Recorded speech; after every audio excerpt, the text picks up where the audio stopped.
1 Kings 17:6. V'ha'orivim mavi'im lo lechem uvasar baboker v'lechem uvasar ba'arev umin hanachal yishteh. We have a disjunctive that describes what's going on here. Now, the ravens were bringing to him bread and flesh, or bread and meat, in the morning, and bread and meat in the evening. And from the wadi he was drinking.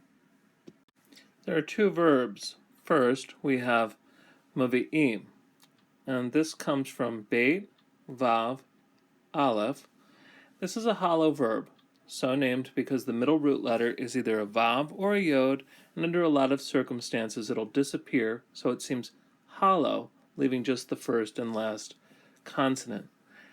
And in this case we have a hiphil participle, and it's plural.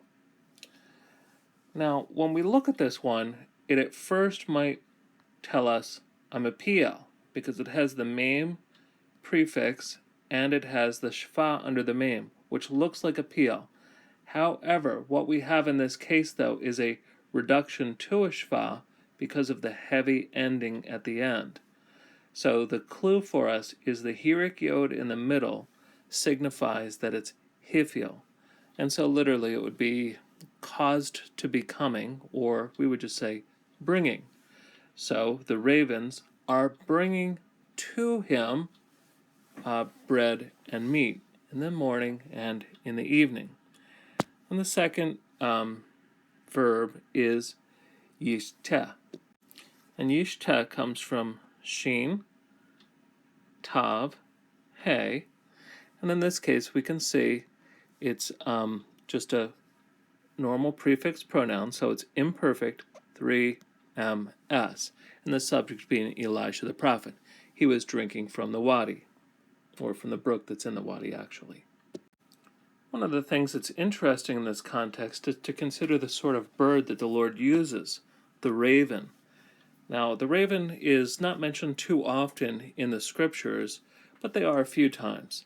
And so, for example, in both Leviticus 11 and the parallel in Deuteronomy 14, the raven is an unclean animal, and it's listed along with other vultures or scavengers, that is, these birds of, prey that feed off of dead things. So it's rather unlikely for the raven to be the one who supplies the prophet for a variety of those cases.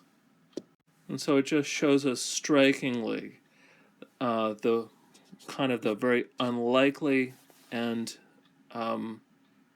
unexpected way that the Lord provides for his prophet, even in the midst of bringing judgment upon the kingdom of Israel.